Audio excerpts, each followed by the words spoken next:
Regret is a heavy anchor, but the heaviest kind isn't built from the risks you took and failed. It's built from the silent, comfortable choices you made to avoid temporary discomfort. A decade from now, you won't care about the money you lost or the rejections you faced. You'll look back and realize your present comfort was actually a slow-motion trap. Here's the strange part. Almost nobody regrets the leap that didn't work out. They regret the leap they never took. And there's a reason for that. One that has almost nothing to do with willpower and almost everything to do with how your brain is wired to price risk. Because your brain is terrible at pricing one specific kind of risk. Not the loud kind, the kind with sirens and warning labels, the quiet kind. The kind that feels like nothing at all until 10 years pass and you look up. Somewhere in Dallas, in the year 2000, two guys walked into a boardroom carrying exactly that kind of decision, except they weren't the ones about to make it. They were about to hand it to someone else. Picture the room for a second. Two founders of a small, unprofitable mail-order DVD company walking into the headquarters of the biggest video rental chain on Earth, a company pulling in around $6 billion a year, with roughly 9,000 stores across the country. Their pitch was almost embarrassingly simple. Buy us for $50 million. We'll run your online business. You keep running the stores. 2 companies, 1 system. By most accounts, the room laughed them out the door. Which, to be fair to that room for 1 second. If you'd walked a mail-order DVD startup into a meeting in the year 2000 and asked a $6 billion retail giant to bet on the internet actually working, you might have laughed too. Half the country still had a modem that made a sound like a fax machine having an argument with itself. That's what makes this story so much more useful than haha dumb executives. It wasn't obvious. That's the whole point. Now here's a question worth sitting with for a second. If the deal really was that obviously bad, why does almost nobody remember the name of the executive who said no? Hold that thought, because the answer isn't really about Blockbuster at all. It's about a decision every single one of us is quietly making, over and over, usually without noticing we're making it. Think about it like a family budget for a second. Nobody sits down and decides, on purpose, I will make the exact same comfortable choice for the next 10 years. It never happens in one dramatic sitting. It happens the way most bad budgeting happens. One small, reasonable sounding, not right now at a time. Skip the retirement contribution this month, just this once. Keep the job a little longer, just until things feel more settled. None of it feels like a decision. That's exactly the design flaw. So let's rewind a little further, because this story only makes sense once you understand what Blockbuster actually was in the year 2000. Blockbuster wasn't just successful, it was the definition of safe. It had scale, brand recognition, and a business model that had printed money for over a decade. Part of that model, by several accounts, ran on late fees, the $1 or so charge you paid every time you forgot to return a movie. Reed Hastings, Netflix's co-founder, has publicly said the idea for his company was partly born from paying around $40 in Blockbuster late fees on a single rental.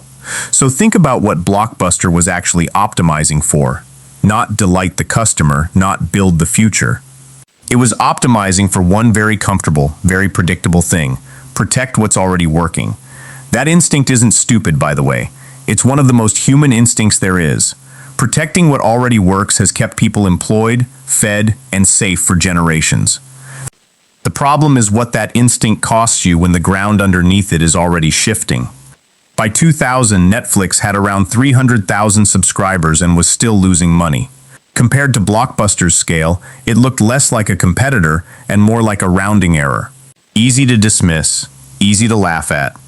But here's the part almost everyone misses when they retell this story as a simple dumb executive moment. Blockbuster didn't reject Netflix because its leadership was foolish. Multiple accounts, including from the Netflix co-founders themselves, describe experienced, successful executives making what looked, on paper, like the rational choice. Small, unprofitable company, unproven format. Why pay $50 million for that? That's what makes this so much more useful to you than a company made a dumb mistake once. Smart, successful people made a comfortable choice, and comfortable choices are exactly the ones that don't feel like choices at all. Now here's where the story takes a turn most people leave out. It's not that Blockbuster did nothing for the next decade. It's that everything it did was designed to protect the existing model rather than risk it. An online rental effort eventually launched years later, in 2004, but by most accounts it arrived loaded down with debt and organizational habits built for a physical store world, not a digital one. Meanwhile, Netflix kept doing the unglamorous, uncomfortable thing, spending years building a mailing and recommendation system while losing money, while looking small, while looking like it might not work. So ask yourself the real question underneath all of this. What exactly did Blockbuster actually lose in that boardroom in 2000? It wasn't $50 million. It genuinely had that. What it lost was optionality, the ability to own a piece of the exact disruption that was about to make its core business obsolete. It had the cash, it had the distribution, it had literally every resource advantage. What it didn't have was the willingness to feel uncomfortable on purpose. And that phrase, discomfort on purpose, is the entire hidden system underneath almost every regret you will ever have about money. Here's what nobody tells you about how wealth actually gets built. It is rarely built by taking on wild, reckless risk. It's built by a small number of people who get comfortable being temporarily uncomfortable, while almost everyone else optimizes their whole life around staying comfortable right now. That's the asymmetry. Not smarter, not luckier most of the time. Just willing to sit in discomfort a little longer than everyone else will tolerate. Think about what that actually looks like in a normal life, not a boardroom. It looks like negotiating your salary instead of quietly accepting the number they gave you, because the conversation feels awkward. It looks like starting the small business on the side instead of waiting until it feels safe, because it never will. It looks like putting money into something that could grow instead of something that just feels good to buy today.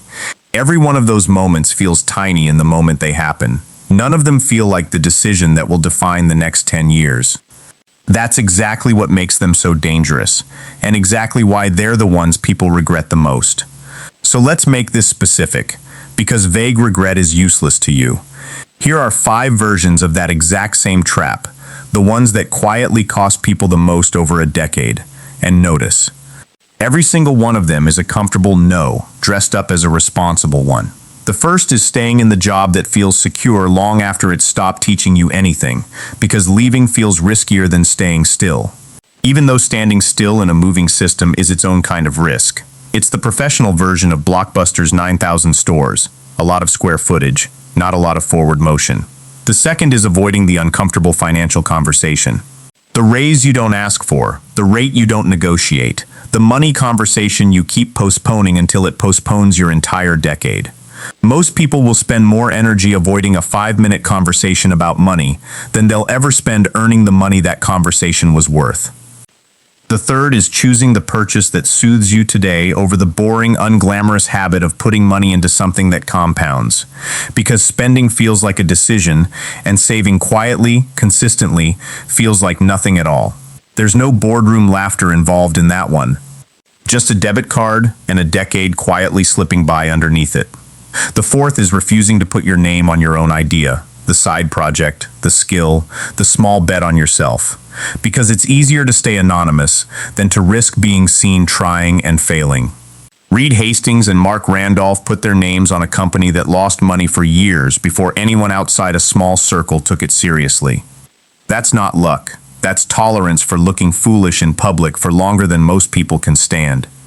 And the fifth, the one Blockbuster's boardroom captures perfectly, is protecting what already works instead of funding what might work next, even when the evidence is sitting right in front of you. Blockbuster wasn't blind. It had the meeting. It heard the pitch. It simply decided the discomfort of change cost more than the discomfort of standing still eventually would, and got that math wrong by several $billion. Here's the uncomfortable question underneath all 5. If you're currently choosing comfort in any of these areas, are you actually being careful? Or are you doing exactly what Blockbuster did and calling it caution? Because here's the moment where this all clicks into place. The system doesn't punish people for taking bad risks nearly as often as it rewards people who were simply willing to feel foolish for a while. Netflix looked foolish for years, small, unprofitable, easy to laugh at in a boardroom. And that's the actual aha, hiding inside this whole story. It was never about who had more money in the year 2000. It was about who was willing to stay uncomfortable long enough for the discomfort to turn into an asset. The system doesn't reward the people who avoid risk the most successfully. It rewards the people who choose which discomfort to carry on purpose, instead of letting comfort quietly choose for them. Blockbuster had every resource advantage in that room and still lost, because resources were never the actual variable. Willingness to sit in discomfort was. If that reframes how you think about the safe choice you've been making lately, this is exactly the kind of pattern we break down every week. So hit subscribe and stay in the file. Now, before you start feeling superior to a room full of executives from 25 years ago, it's worth admitting most of us are currently sitting in our own version of that Dallas boardroom, just with lower stakes and worse lighting. You don't need 9,000 stores to make Blockbuster's mistake. You just need one comfortable not yet that you've been repeating for a few years running. To be clear here, this isn't a call to blow up your savings or take reckless swings with money you actually need. Short-term cash you might need for rent, an emergency, or a real unexpected expense is not the same thing as long-term surplus sitting idle purely out of comfort. Protecting your safety net is smart. Confusing your safety net with your entire financial life is the trap. That distinction matters more than it sounds like it does. The emergency fund isn't the comfortable choice we're talking about here. It's the foundation that actually makes the uncomfortable choices survivable. You can't take a thoughtful risk on a new skill, a new negotiation, or a new opportunity if a single flat tire would wipe you out. The trap isn't having a safety net. The trap is mistaking the entire rest of your financial life for one. Once that foundation exists, the real question becomes what you're doing with everything beyond it. The surplus, the extra room, the part of your money and your time that isn't spoken for by rent or groceries or emergencies. That's the part Blockbuster had in abundance and still chose to sit on. 9,000 stores worth of surplus, aimed entirely at protecting yesterday instead of funding tomorrow. The lesson isn't take more risk, it's notice which of your comfortable choices are quietly compounding against you, the same way Blockbuster's caution quietly compounded into irrelevance.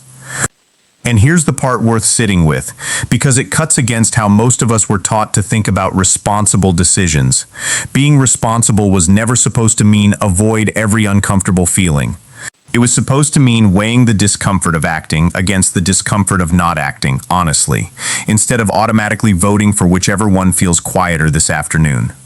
Blockbuster's executives weren't irresponsible people. By most accounts, they were disciplined, experienced operators managing a business that had made a lot of people a lot of money for a long time. That discipline is exactly what makes the story land the way it does. Discipline pointed at the wrong target still produces a very confident, very wrong decision. So look at your own 5. The job, the conversation, the purchase, the idea, the thing you keep protecting instead of funding. Somewhere in that list is probably your own $50 million boardroom moment, just smaller, quieter, and still happening in real time. 10 years from now, you won't remember the discomfort of trying. You'll only remember whether you did. That's really the whole lesson hiding inside a boardroom in Dallas 25 years ago. Not take wild risks, not quit your job tomorrow. Just stop letting comfort make your decisions for you by default, one quiet, not yet at a time. If this changed how you think about the safe choice you keep making, that's exactly the reframe this channel exists for. So before you go, subscribe, because next week's file digs into something even more counterintuitive. There's a decision hiding in almost every airline ticket you've ever bought. And it has almost nothing to do with the flight. It turns out the seat you're sitting in isn't where the real money is made at all. And once you see where it actually comes from, you'll never look at your wallet the same way again. That's next week's business file.